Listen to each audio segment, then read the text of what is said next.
যতদিন বেঁচে থাকবে পদ্মা মেঘনা যমুনা ততদিন এই জুলাইয়ের আন্দোলন চলবে। জুলাই এভাবেই চলুক, এভাবেই চলতে থাকুক কিয়ামত পর্যন্ত। ইতিপূর্বে যে সরকার ছিল, যে ফ্যাসিস্ট সরকার ছিল, তারা একনায়কতন্ত্র কায়েম করেছিল। আসলে এই সমস্ত দৃশ্য থেকে জুলাইকে ফিরে জুলাইকে সবসময় আমাদের হৃদয়ে লালন করি, হৃদয়ে ধারণ করি, হৃদয়ে বহন করি, হৃদয়ে চয়ন করি।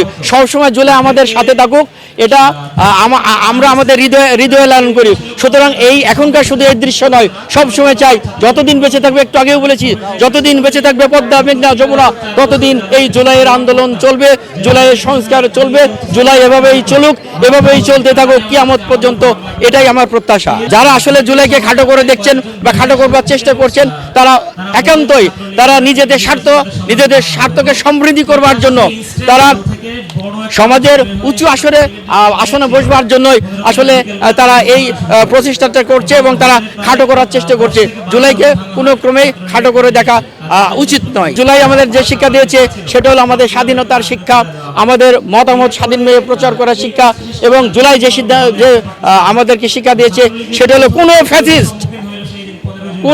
শুধু ফ্যাসিস্টবাদী নয়, কেউ অন্যায় করতে পারবে না। অন্যায় করলে তার বিচার হবে, অন্যায় করলে তার বিচার হবে, অন্যায় করলে তার বিচার হবে। ইতিপূর্বে যে সরকার ছিল, যে ফ্যাসিস্ট সরকার ছিল, তারা একনায়কতন্ত্র কায়েম করেছিল।